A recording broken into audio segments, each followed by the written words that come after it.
वक्रतुंड महाकाय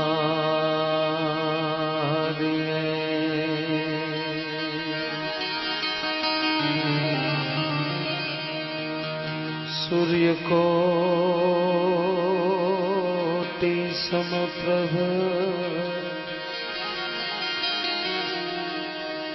निर्विघ्नं कुरु मे देव सर्वकार्येषु सर्वदा।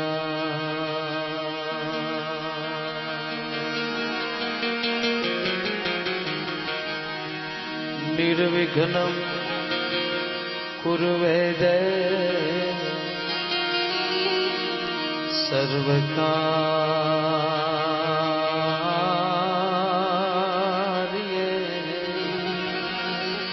सर्वकार्येषु सर्वदा।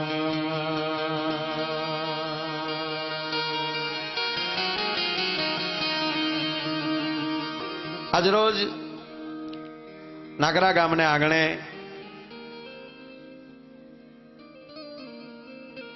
દર વર્ષને માફક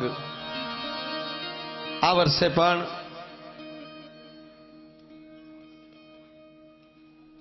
જે મારી ને તમારી વચ્ચેથી જે આત્માઓ ચેતી ગયા છે એ તમામ આત્માઓને સમૂહ શ્રદ્ધાંજલિનું આયોજન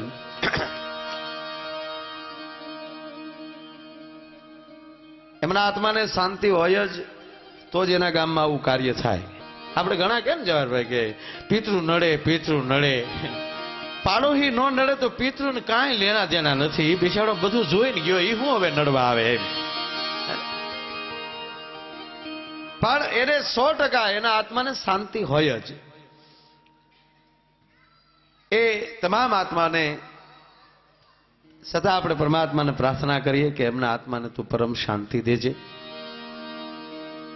અને આવું જયારે ઉજળું કાર્ય છે, જીતુભાઈ બધા મિત્રોએ જયારે વાત કરી મને કે ગયા વર્ષની ઘોડી મારે આ વર્ષે પણ આવું રૂડું આયોજન કરવું છે, એટલે મેં કીધું અમે આયોજન હાટું જેનીમાં એમ.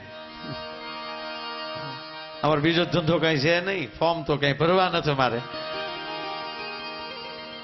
પણ અતિ આનંદ છે આજ તો એ સમગ્ર આયોજનના જીતુભાઈ થી લઈ અને ગામના સરપંચ શ્રી, ગામના ઉપસરપંચ શ્રી, આખી પંચાયતની બોડી, ગામના આગેવાનો, આ છોકરાઓનું થોડુંક આ હોલમાં જે રમવાનું સારું કર્યું ને એ થોડુંક અટકાવજો, કારણ કે એનો અવાજ અહીંયા ઠેઠ આવે. છોકરા હાટું રાંદલ તેડે, પછી છોકરાને કોઈ ન તેડે. ભલે આજે રમતા હોય બરાબર છે, પણ થોડુંક અવાજ થાય એટલે છોકરાને હાચવજો. હા, મૂળ વાત એ ટૂંકમાં સમગ્ર તમામ આયોજક મિત્રો, ગામના વડીલો તેમજ આયોજક મિત્રોના આમંત્રણને માન આપીને પધારેલા હાકીમ જેવા મહેમાનો, એમાં જ આપણા ધારાસભ્ય શ્રી જવાહરભાઈ ચાવડા દરબાર, તેમજ ઉપસ્થિત દરેક આગેવાનો, દરેક મિત્રો, દરેક ઉદ્યોગપતિઓ, અહીંયા વીમાવાળાએ બેઠા છે, કપાસવાળાએ બેઠા છે, જીનવાળાએ બેઠા છે, એ તમામ વડીલો, મારા યુવાન દોસ્તો, મારી માતાઓ, બહેનો અને બાળકો, અમારા શબ્દોની શરૂઆત કરતા પહેલા આપ બધાનું આયોજકો વતી સ્વાગત અને અમારા દરેક કલાકારો વતી આપ બધાના શરણોમાં અમારા પ્રણામ. ફરીવાર કહું, આપણે એમ કહીએ ને જવાનું બધાય છે. આ શ્રદ્ધાંજલિનો કાર્યક્રમ છે એટલે મને યાદ આવ્યું. અને લગભગ બધા આપણને મોટા મોટા ધર્મગુરુઓ તો ન કહેવાય, પણ મહાન પુરુષો, સંતો જેને કહીએ ને આપણે, એ લગભગ આપણને આવું બહુ દબ્બે, આમ કરશો તો નરકમાં જાહો, આમ કરશો તો હરગમાં જાહો. તમે ક્યાં છો એ કયો ને અમને. સ્વર્ગ નરક છે કે નહીં એ કઈ ભાડ્યું નથી ભાઈ, આપણે કોઈએ નથી જોયું ને. એ બધા મહાપુરુષોને આપણા પ્રણામ. પણ જે જોયું જ નથી, હવે માણાવદર મેં ન જોયું હોય તો હું કઈ રીતે કહીએ કે માણાવદર આ જગ્યાએ આવ્યું એમ. જુનાગઢ હું કોઈ દી ગુરુ દત્તાત્રેયની ટૂંકે દર્શન કરવા ગયો જ ન હોઉં, અંબાજીએ દર્શન કરવા ગયો જ ન હોઉં, અને હું કમડળ કુંડનું કઈ રીતે વર્ણન કરી શકું. પણ આ માણાને દબ્બી બહુ દીધા. આમ નહીં કરો તો આમ થાય, ગાય મરી ગઈ તો સાંધીની ગાયની પૂજા કરો એટલે નહીં. એટલે આ બધું આ કર્મકાંડ થી માણા બંધાઈ ગયેલો છે. પણ અમારો કવિ એક ગામડાનો એક કવિ એમ કે ભાઈ આવું સુખ દુઃખ તો આવ્યા કરે, સુખ દુઃખની સંસારમાં ઘડિયું આવે ઘણી, પણ લીએ કોઈ લણી આવી પરમારથની પાલિયા. માણસ જીવે ત્યાં સુધી ટૂંકમાં મોજથી જીવે, અને મોજથી જે માણસ જીવતો હશે એને કોઈ દી ટાટીઓ તાવે નહીં આવે, એ હરખમાં જ જીવે. મેં પૂછ્યું મોરારી બાપુને પૂછેલું જવાહરભાઈ કે આ સ્વર્ગ ને નરક એટલે શું? એટલે મને બહુ ટૂંકો જવાબ આપ્યો. મને કે બીજું કઈ છે નહીં, તમારા શ્વાસ બાકી હોય, તમારા જીવનના દિવસો બાકી હોય, શ્વાસ બાકી હોય, અને તમારી ઈચ્છાઓ પૂરી થઈ જાય અને તમે જીવો, એ સ્વર્ગ. અને ઈચ્છાઓ બાકી હોય અને શ્વાસ ખૂટી જાય, એ નરક. અરે મારે જે આમ કરવું હતું આ ન થયું, એ નરક. બાકી જે લહેર કરતા કરતા જે જીવી જાય છે એને કોઈ દી કાંઈ વાંધો નથી આવતો. અને આપણે જે અત્યારે લહેર કરી રહ્યા છીએ એ જ સાચા અર્થમાં એ ગયેલા આત્માઓની શ્રદ્ધાંજલિ છે. અને આવો રૂડો જ્યારે કાર્યક્રમ છે ત્યારે દરેક મહેમાનોનું સ્વાગત કર્યા બાદ મંચ ઉપર બેઠેલા અમારા દરેક કલાકારોનો ટૂંકો પરિચય આપી દઉં. આજના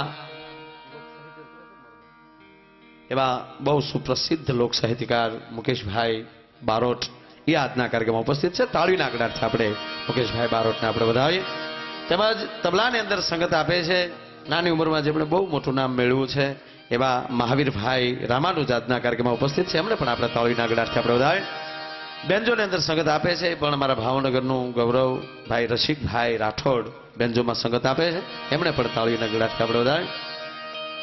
અહીંયા મંજીરાની અંદર મુકેશભાઈ સાધુ, એમણે આપણે તાળીના ગડારથી આપણે એમણે વધાવીએ. હાજાભાઈ બહુ જૂનું નામ છે ભાઈ, એવા અમારા મંજીરાના માણીગર બહુ જૂના એવા હાજાભાઈ, એમણે પણ આપણે તાળીના ગડારથી આપણે વધાવીએ. અને જ્યાં આપ બેઠા છો ને અમારા શબ્દોને તમારા કાન સુધી પહોંચાડે છે એવું ઉપલેટાનું ગેબી ધ્વનિ, એ ગેબી ને અમારે નથુભાઈની અહીંયા હાજરી છે, ગેબી સાઉન્ડ, તાળીના ગડારથી ગેબી ધ્વનિને આપણે વધાવીએ. અને જે બીજા જે મિત્રો જાણે ચંદ્ર ઉપર જવાની તૈયારી કરતા હોય એમ જે ત્રણ મિત્રો ઉભા છે, એ મારે રાજકોટ સ્ટુડિયો સંગીતા એ અત્યારનું રેકોર્ડિંગ કરી રહ્યા છે, એમણે પણ આપણે તાળીના ગડારથી આપણે વધાવીએ. અને એમના માલિક પંકજભાઈ શેઠ એ પણ પોતે અહીંયા આવ્યા છે, એમને તાળીઓથી વધાવો. હા, અને મંડપ જે બહુ સારા છે, કોના છે મંડપ, એને પણ તાળીઓથી વધાવો. જેને લાઇટો ગોઠવી એને વધાવો, ગાડલા લેવા એને વધાવો. કારણ કે એક ચા કરવી હોય તો કેટલી વસ્તુની જરૂર પડે ભાઈ, ચૂલો જોવે અથવા તો મેન્ટલ પ્રાઇમસ જોવે, તપેલી જોવે, તપેલી જોવે,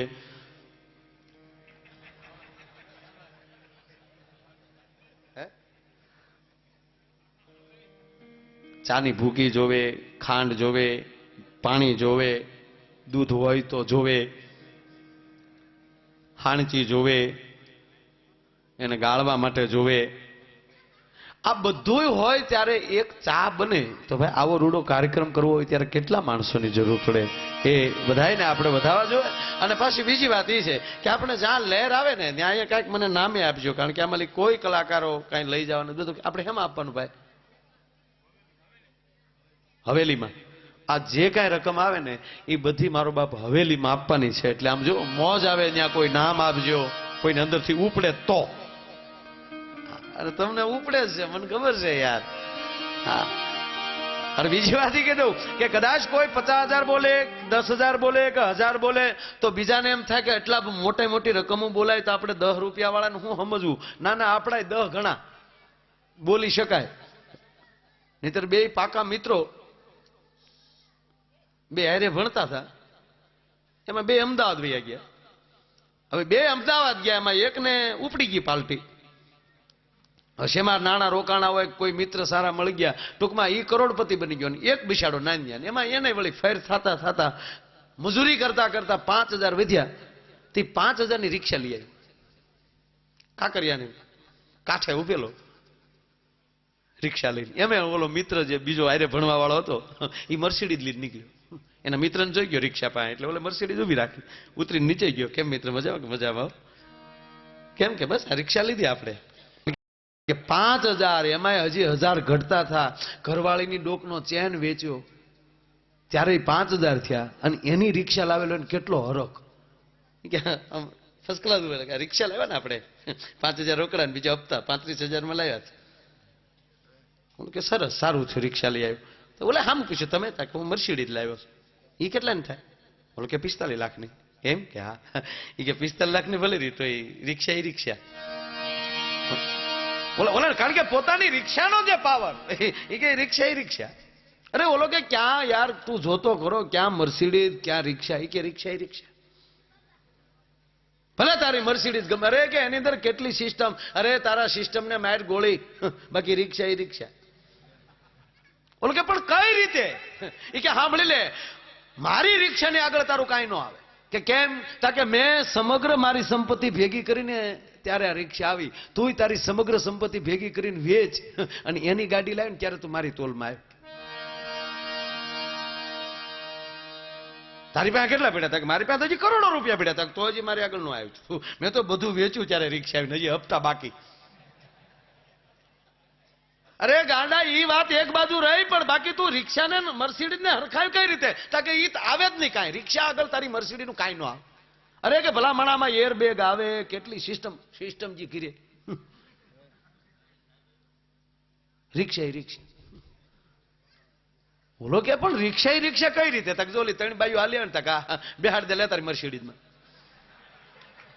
બોલો કે તારે હું ભંગવી નાખવા? તક તો હવે ઉભો રે, જોઈ લે આગળીએ. હાલો ગીતા મંદિર કરીને 3 બેહાડીને વહી ગયો. જાતો ગયો ને કીક મારતો ગયો ને કેતો દોસ્ત રિક્ષા ઈ રિક્ષા. મારો કહેવાનો અર્થ એ છે કે આપણી પાસે જે હોય એનો માણસને પાવર હોવો જોઈએ, એનો આનંદ હોવો જોઈએ. એમ આજ આપણે ભેગા થયા છે, આ આપણો આનંદ છે. અને આનંદથી મોટું દુનિયામાં એક વસ્તુ છે જ નહીં. કરોડો રૂપિયા હોય ને માણા પાસે આનંદ ન હોય તો, લાખો રૂપિયા હોય એની પાસે પણ આનંદ ન હોય તો શું કરે? ખુલ્લા દિલથી કોઈ હારે હસી ન શકતો હોય અને એના મિજાહમાં બેઠતો હોય. ઘણી વાર જવાહરભાઈ થાય એવું, કોઈકની ઘરે આપણે ગયા હોય ને તો એવું આપણે એમાં મા બાપ બેઠો હોય, શું ચાલે છે? તમારા બાપુજીનું કપાળ ચાલે છે, શું ચાલે છે એના દીકરા? હા, એમ માણસ આનંદ. અને આજનો કાર્યક્રમ, મારો કહેવાનો અર્થ એવો આનંદનો કાર્યક્રમ છે. અને એવો જયારે મોજનો જયારે કાર્યક્રમ નાગરા ગામનો આંગણો હોય, આપણી ધરતી જેવી છે, હોરસની ધરતી છે. જુનાગઢની સત્ર છાયામાં બધા જીવો છો. અને એટલે અમારો કવિ લખે છે, એ જી હમ જાને આયા, એ જી હવળું લાગે ઓલ્યા, અણઘણ અટવાઈ જાય દુનિયાની રીત છે જુદી રે, આયા સમજી નહીં હો.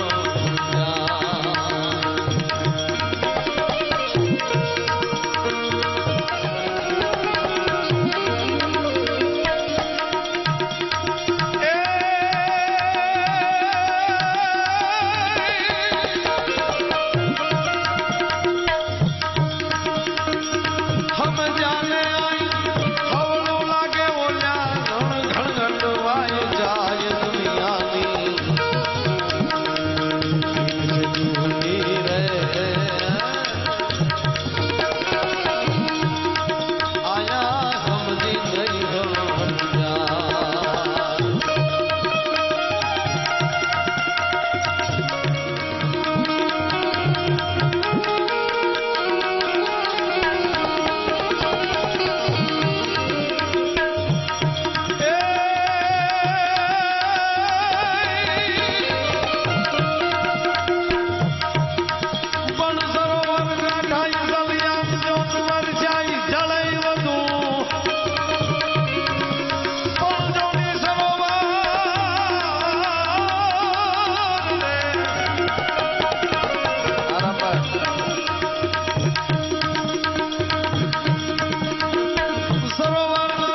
ગામના નાનામાં નાના ચેકડેમ સુધી એ બધા ચલકાઈ જાય, અમુક તૂટી જાય, પણ અમારો કવિ લખે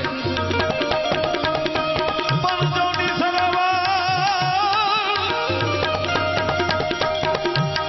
સરોવર કાંઠાઈ સલિયા અંજોન વરી જાય જળાઈ વધુ પણ ઓલો ચલકે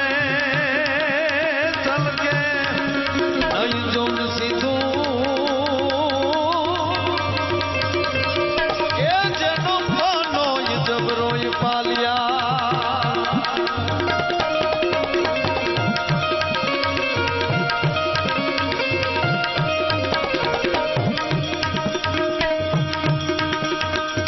હમ જાને હવળું લાગે ઓલ્યા ઘણ ઘણ નટવાઈ જાય દુનિયાની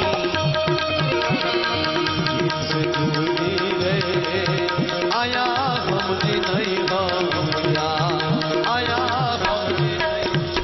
સમજાને બધું હવળું લાગે ઓલ્યા અણઘણ અટવાઈ જાય દુનિયાની રીત છે જુદી અહીંયા સમજી નો સમજાય જેને સમજાઈ જાય એને જ લેર આવે છે બાકી નથી સમજાતું હજી ફાફા મારે નગર આ 21મી સદીમાં દુઃખ હોય ક્યાંથી ગયો આ 21મી સદી વર્તમાન પરિસ્થિતિ એવી છે કે દુઃખ વયું ગયું જેમ ભૂત નથી દેખાતું એમ દુઃખ નથી દેખાતું આ પેલા ભૂત થતા છે હવે અત્યારે કોઈ થતા મારો રામ જાણે આ લાઈટો આવતા બધું વયું ગયું ભૂત છે ને એક જગ્યાએ પ્રોગ્રામ પૂરો કરીને આવતા હતા ને રસ્તે ઉભેલા રાતે 12-1 વાગે એટલે રસ્તે ઉભેલા મેં ભાઈ નીકળ્યા ત્યાંથી મને કે આ ગામનો જાપો છે તમે એટલે નીકળો જટ મેં કીધું કેમ મને ક્યાંય ભૂત થાય મેં કીધું ભાઈ અમારે ભૂતને શું લેના દેના અમે બહાર રખડીએ અમારે કઈ ભૂત કઈ વાંધો હોય નહીં એટલે એ ભાઈ કીધું એટલે એ નીકળી ગયો બાકી અમે હટ્યા નહીં ત્યાં થોડીક વાર થી એક ભાઈ આવ્યા મને કીધું બાકસ છે મેં કીધું હા બાકસ છે એટલે મને બાકસ આપ્યું એને બીડી જગવી એટલે મેં એને પૂછ્યું મેં કીધું તમારું ગામ છે મને કે હા મેં કીધું તમારું ગામ હોય તો તમને ખબર હશે ને મેં છે નહીં મને કે મેં કીધું ભૂત થાય મને કે મને નથી ખબર મેં તમારું ગામ છે ને મને કે છે મારું ગામ મેં કીધું તો તમને કેમ ખબર નથી મને ક્યાંથી ખબર હોય હું મરી ગયા 50 વર્ષ થયા પછી મેં કીધું ગાયલી નીકળાય હવે એ એના ટાઈમે છે આપણે મોઢા પીડ્યા એમ જેમ ભૂત નથી એમ દુઃખ નથી અત્યારે માણસમાં જો જીવતા આવડે તો કારણ કે અત્યારે બધી રીતે ભાવ છૂટી થઈ ને અમે હમણાં દશામાં આવ્યા બાયુ દશામાં ભાયુ નશામાં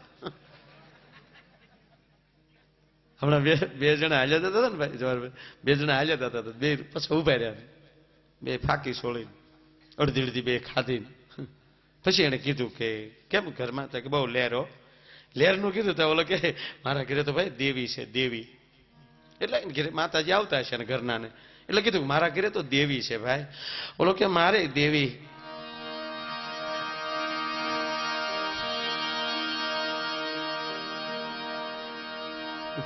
અમુકને ટ્યુબલાઇટ 2 દી પછી થાય જયારે ટ્યુબલાઇટ થાય ત્યારે દાંત કાઢજો બીજું હું એમ બાકી લહેર છે વાત 100% છે અત્યારનો સમય મારો કહેવાનો કે આ 21મી સદી છે ભાઈ આપણને આમાં કોઈ એમ કહેતો હોય કે દુઃખ છે વાત ખોટી છે ત્યારે માનવાનું કે એને દુઃખ નથી એને જીવતા આવડતું નથી સમજાને અહીંયા હવળું લાગે ઓલા અણઘણ અટવાઈ જાય દુનિયાની રીત છે જુદી અહીં સમજી ન સમજાય માણસ 2 પ્રકારનો થાય એક બુદ્ધિવાન ને એક દિલવાન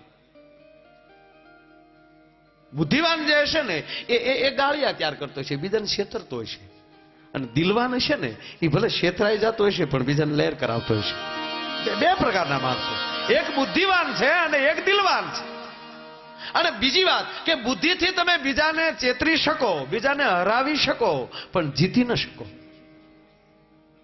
એ બુદ્ધિશાળીથી એ ગાળિયા નાખે કાંઈ આ બીજાને છેતરીએ કાંઈ આ ભાઈ આ પેટ્રોલની ગાડીઓમાં આપણે ગેસ બેહાડ્યા એ છેતરવાના ધંધા નહીં વાહનને છેતરી ત્યાં તો પૂરું થઈ જાય ને ભાઈ વાહનને નથી ખબર પડવા દેતા કે પેટ્રોલ કારે બંધ થઈ ગયું ગેસ કાલે સારું થઈ ગયું બોલો એ બિચારું ઉપડે જ જાય લ્યો વચમાં ખબર ઓલા રાજદૂત કર્યા હતા આપણે કેરોસીનના 2 ટાંક્યુ વાળા ચાલુ કરવા ભાઈ પેટ્રોલ આપવાનું એ ઉપડી ગયું ને 2 કિલોમીટર હાલી ગયું બરોબર તપી ગયું પછી પેટ્રોલ બંધ ને કાંસલેટ ચાલુ રાજદૂત નું ખાનદાન કાઢી નાખ્યું આપણે હા કારે કેરોસીન શરૂ થઈ ગયું રાજદૂત ને ન ખબર પડવા દીધી આપણે પિસ્ટન ફાટ્યા ત્યારે રાજદૂત અટક્યા બોલો બહુ બહુ સરસ. એ ગામડામાં આવી રીતે રાજદૂત હતો, એમાં એક તાજા તાજા ડોક્ટર ગામડામાં પ્રેક્ટિસ કરવા આવ્યા. નાની એવું દવાખાનું શરૂ કર્યું, એમાં રાજદૂત જોઈ ગયા, બહુ રાજી બહુ થયા. વાહ વાહ, એ કે રેશનિંગ કાર્ડ ઉપર રાજદૂત ચાલે, બહુ સારું કહેવાય. સાહેબે સ્વીકાર, હવે ભણેલા સ્વીકાર લે પછી તો પૂરું થાય. સાહેબ લઈ આવ્યા રાજદૂત. પણ જોજો ડોક્ટર સાહેબે શું કર્યું ભાઈ, એમાં એ પેટ્રોલની ટાંકી જ ન કરી, જે ટાંકી હતી ને એમાં જ કેરોસીન. એટલે ગામના કીધું સાહેબ એમ ન હાલે, ઉપાડવામાં પેટ્રોલ તો જોવે, તમારે બીજી ટાંકી બનાવવી પડે. ડોક્ટર સાહેબ કે અમારે ના બનાવવી પડે, અમે ડોક્ટર છીએ. તો ડોક્ટર શું કરે ખબર, કેરોસીનનો કોક બંધ કરીને ઓલી પાઇપમાં પેટ્રોલનું ઇન્જેક્શન ઝીકી દે. બોલો, જેવી કીક મારે તા તો રાજદૂત ઝાડ થાય ભાઈઓ. અને સાહેબે 2-3 ઇન્જેક્શન ભરેલા તૈયાર રાખે. ચાલુ એમ લાગે કે દબાણું, એ ચાલુમાં ઝીકી દે. તો પછી તો ડોક્ટર પાસે દર્દી કરતા ખાલી ઇન્જેક્શન ના ખોખા લેવા વધી ગયા, ટાંકીના ખર્ચા મેટ્યા. એમ ડોક્ટર નવો પ્લાન આપ્યો. આ ન્યાલી ડીઆઈ ના સંશોધન છે. DI direct injection. હવે જો ડખો ત્યાં થયો. હવે ડોક્ટર સાહેબ બરોબર નીકળ્યા, અને એમાં આપણે તો બધા વાડીઓમાં રહેતા હોય, એમાં કોઈના વડીલ કઈ બીમાર પડેલા ને ભાઈ હાલી એકવાની શક્તિ નહીં, એના પગ સીધા ન થાય, એટલી બધી અણશક્તિ આવી ગઈ. એટલે ઓલા એના છોકરાઓ બાપાને ઝોળીમાં નાખીને લાવ્યા. ભાઈ ત્યાં અવાજ ઓછો કરજો પ્લીઝ. હા, બેસી જાઓ, આ પ્રોગ્રામમાં આવી આવો. આ તમારી હાટું જ છે, અમિત આગળ વૈયા જાઓ. હા, ઉપાડો લીધો વાહે. હું ક્યારનો નક્કી કરું મારો પ્રોગ્રામ છે કે આવડાવનો પ્રોગ્રામ છે.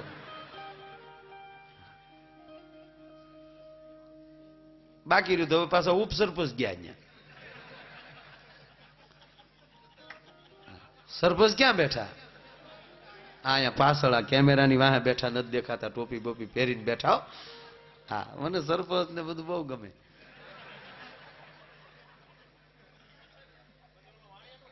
બધું બધું આવશે. જો ધીરે ધીરે આમ આમ આમ આમ મને પાછા સડવાઈ ગયો. અને મારે અહીંયા કાંઈ તમને વહેરાગ લગાડીને કાંઈ જુનાગઢ ભેગા કરવા છે નહીં, કારણ કે ન્યાલી તો આપણે આવ્યા. મારા દાંત જ કઢવા તમે. મેં કીધું ને મોજ છે ઈ જ મોક્ષ છે. મોક્ષ એટલે શું? માણસને મોજ આવે ઈ જ મોક્ષ. કોઈના બંધનમાં ન હોય અને છૂટો રહેતો હોય એનું નામ મોક્ષ. કોઈ ગુરુ કંઠી બાંધે પછી એમ કે તમારે આમ જ કરવાનું ને આમ જ રહેવાનું ને આમ જ ભજન કરવાનું, એ નરક. માણસ હાવ છૂટો હોવો જોઈએ, આના મોક્ષ. અત્યારે આપણે હાવ છૂટા થઈ, આનાથી મોટું હરખ હોય નહીં. એટલે હેમુભાઈ ગાતા ને મારું વનરા વનસે રૂડું વૈકુટ નહીં આવું. એટલે આપણી લહેરખડી અહીંયા છે જ. મૂળ વાત, ઓલા બાપા બિચારા એવા તમને કોઈ બીમાર પડી ગયેલા, એટલે છોકરા બાપા ચાલી શકે એવી સ્થિતિ નહીં, એટલે જોળીમાં નાખીને લાવ્યા. એને ખબર હતી કે હમણાં ડોક્ટર સાહેબ નીકળશે રાજદૂત લઈને, ધૂળને ધવાડે વહેલા આવજો. કારણ કે કેરોસીનનું રાજદૂત ધવાડા એટલા કાઢે, ગામડાનો રસ્તો ધૂળે એટલી ઉડે. રામાપીર માટે કેવું હોય તો કેવું પડે ધૂપને ધવાડે વહેલા આવજો, પણ આ ડાક્ટર માટે કેવું પડતું ધૂળીને ધવાડે વહેલા આવજો. ધૂળ ઉડતી ફળી જાય, હા હવે સાહેબ આવતા લાગે. એટલે છોકરા વાડા ઉભા રહી ગયા, સાહેબને ઉભા રાખ્યા. સાહેબને કીધું અમારા વડીલને બિલકુલ શક્તિ નથી. આપણે ઘણા એમ કે ને શક્તિનો બાટલો સડાવ્યો, શક્તિનો નથી. બાઈ વાતો કરજો તમારા ભાઈને શક્તિના બાટલામાં શક્તિ હોય. આમાં કોઈ ડોક્ટર હોય તો પૂછો ને. હે ભાઈ, શક્તિનો બાટલામાં શક્તિ હોય તો પ્લાસ્ટિકમાં રહે, એ નશુના હાથમાં રહે. 20 જણા પકડી નાખ, હટી જાય. શક્તિનો બાટલો સાહેબ લગાડી દે છે, હટી જાય. અરે સાહેબ, સાપામાં આવત કે સિવિલ હોસ્પિટલમાં આલી શક્તિનો બાટલો સટકી જતા 8 દર્દીઓને ઘાયલ કરી અને બારી તોડીને શક્તિનો બાટલો બજારમાં ચડ્યો છે. અત્યાર સુધીનો આંકડો આવ્યો છે 50 જણાને ઘાયલ કર્યા છે. હજી બાટલો પકડાનો નથી. પકડવા માટે બ્લેક કમાન્ડો દિલ્હીથી બોલાવવામાં આવ્યા છે. બાટલો કેટલે પહોંચ્યો? બ્રેક બાદ.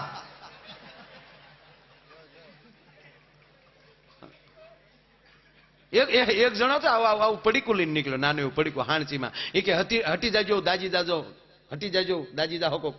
કોકે કીધું કેમ થાય? કે ગરમ મસાલો છે.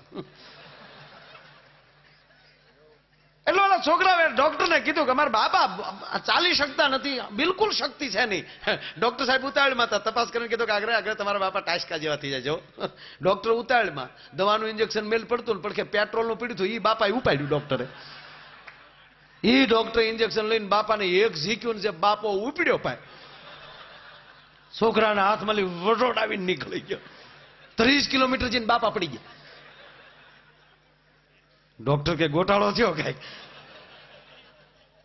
ડોક્ટર બિચારા દબાણા હારું ઇન્જેક્શન ફરી ગયું. છોકરા ન પૂછે તો સારું કારણ આને કયું તમે ઇન્જેક્શન આપ્યું. પણ છોકરા રાજીના રેડ થઈ ગયા. ડોક્ટર કે વાહ ડાક્ટર વાહ, અમારો બાપો હાલી નહોતો એક તો એને બદલે હજી તમે 100 નો કાઢી તા તો અમારો બાપો ગામ વટી ગયો. વાહ ડાક્ટર વાહ. તો ડાક્ટર કે બરાબર છે, જોયું આપણો દવાનો ચમત્કાર. પછી ડોક્ટરે પૂછ્યું ધીમેક દિન કે છોકરાઓને કે તમારા વડીલની ઉંમર કેટલી હતી? એટલે ઓલે કીધું 70 વર્ષ ખરા. ત્યારે ડોક્ટર કીધું છે જૂનું મોડેલ પણ એવરેજ સારી કહેવાય. હા હા હા હા હા.